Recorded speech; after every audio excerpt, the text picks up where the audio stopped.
No. There's one more thing you have to talk about with Phantasy Star Online 2. Okay. The secret you found with the advertisement. Oh, yeah, that was kind of cool. So I was walking around the hub world, and there was like a video screen display, and it was literally just playing the Sonic movie trailer. And you can go up to it, and you can like hear it, and it's just kind of interesting that it's kind of built into the wall. And if you walk more than a few feet away, the sound will completely stop, so it's not like super... It's not like in your face either. Wasn't it like in the corner of a map? Yeah, it was in like a corner of a place.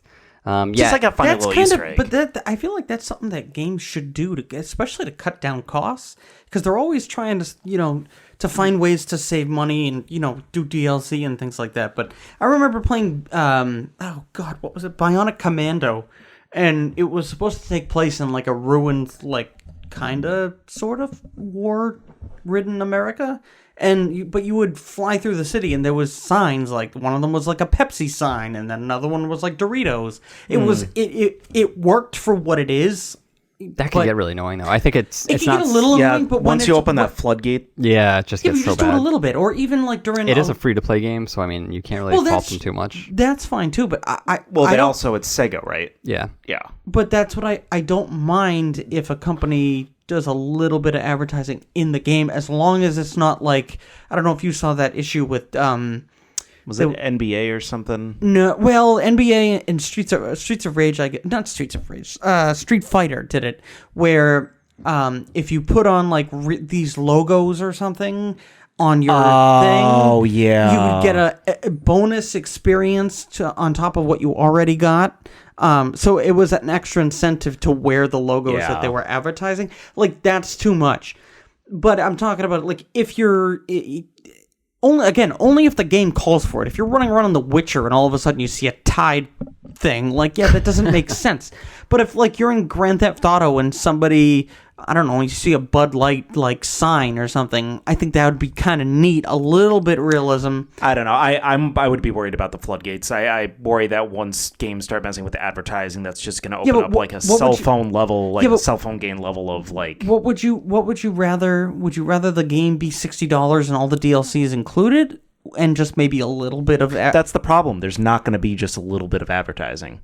Yeah, if they could find a way to cut down... I can understand like a racing game or something like that because, hockey was... Well, yeah, stuff like that. There's ads in real life. It kind of immersifies you. Well, that's what I'm saying. Like Grand Theft Auto... Well, it's got None of the games I care about are going to have like... Well, yeah, but just little ads in the background. That it would be... it would have to be a modern game.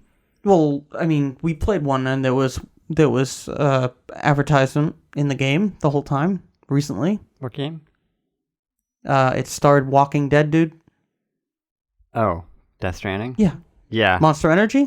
But it worked. There was a Monster Energy ad in that game? Oh, no. Blatant, whenever he goes to like his like resting area, on the table there's always like 5 Monster Energy drinks. The only problem is you couldn't just... swing them back and you get a bunch of and you had to drink like... press the button like 4 times to get the full thing. So you had to sit there and hit, watch him drink it, and then third one it opened in your face. So I also just don't want to see that. But it works it's supposed to be a little bit of realism. It works because everyone gets to go, oh, Hideo. Like, that's... Wait, it works because in a post-apocalyptic world, Monster Energy drinks somehow survived? No, but someone could have a stash of it. It's not unrealistic. And some... I'm pretty sure either... DayZ or what's the other one that you come down and like Fortnite has some stuff like that where they have like realistic things in the game. Fortnite doesn't count as a real game though. All right. It's already free to play. What does it matter how many ads are in that game? I don't care about that game. No, that's true, but I mean, I'm fine paying a fair price for a fair amount of work. I don't need them to cram ads to make it cheaper for me. No, but companies have already done this. This isn't something new. People have done this in games, and it hasn't got out of hand. So if a company can work, just like with Sega, work with the movie company, they still needed to license something. Sega owns Sonic. Sega advertised their own product in their own game.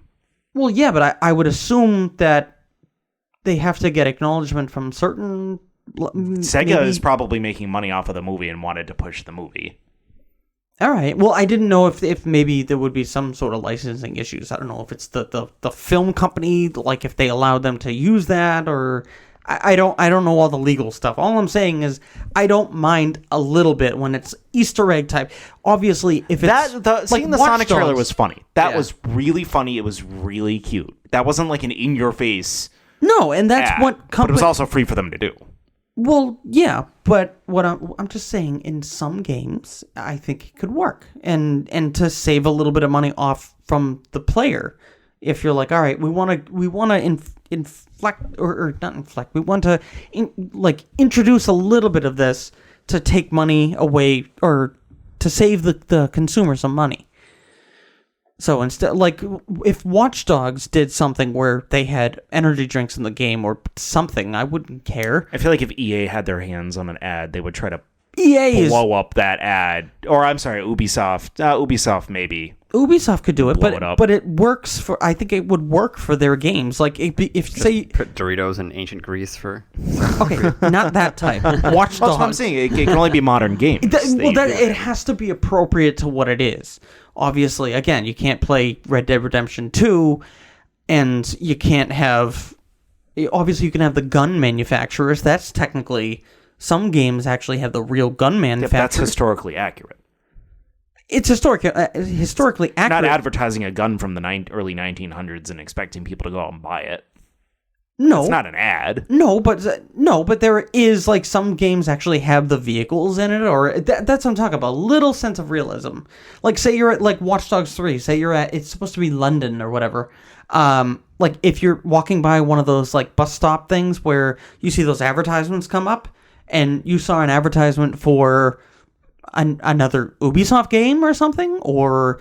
I mean, Hideo... Yeah, that'd be interesting. But I feel like the problem with this is, like, a lot of the times if you have, like, one specific ad in a video game like that, it kind of takes me out of it, not because, like, there's something wrong with an ad, but because, like, you know, we see ads everywhere. We see Nike hats. We see, you know, Bruins hats. We see, like, you know, beer commercials. We see everything, but, like, they specifically take everything out of those worlds. So when you're in a Watch Dogs city... It's kind of like, it's this kind of, you know, weird, there's literally no ads anywhere. But if you see one, like if you keep seeing Doritos over and over, it's like, it's going to take me out of it, not because I don't see Doritos ads in real life, but because there's literally no other ads around it, like in real life. So it's like completely separate. I'm not saying it can't be done. I'm not saying that. I mean, like the Monster Energy drink thing, that was kind of just like a funny nod. I'm sure that was the only mention of that in the game. No, there was other companies in that game. I forget exactly what it was. Or like, yeah, obviously when you there are some games where they do license specific things. But like, yeah, like Matt said, I don't want it to be blatantly obvious, and I feel like if you do make a deal with a company, it's going to be blatantly obvious no matter what happens. Yeah. Like the Transformers movies made a deal with GMC. What do you fucking know? Every single car was a GMC car. They didn't have any other... Or General Motors, they made a deal with GM. Every single car was made by GM. Like no other cars were used. Yeah, but in any was of it those enough movies. to take you out that you noticed that? Like, I feel like that would be so minor. Well, when Michael Bay keeps passing the camera right over the logo of the cars over and over again, or the Transformers movies ended up towards the end, especially got really bad with their placement ads. There was this one like really horrible moment in the I don't know, whatever one had Wahlberger in it.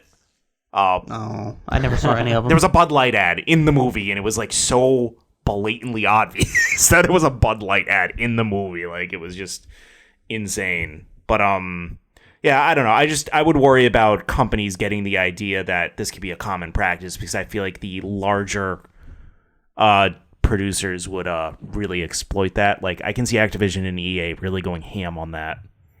Yeah, I mean, obviously, and it can get out of hand. Or but... Bethesda, God forbid, next thing you know, you're playing in Skyrim, you turn around, the Bud Light Knight is there from those, like, old-timey commercials. I think that would be fun.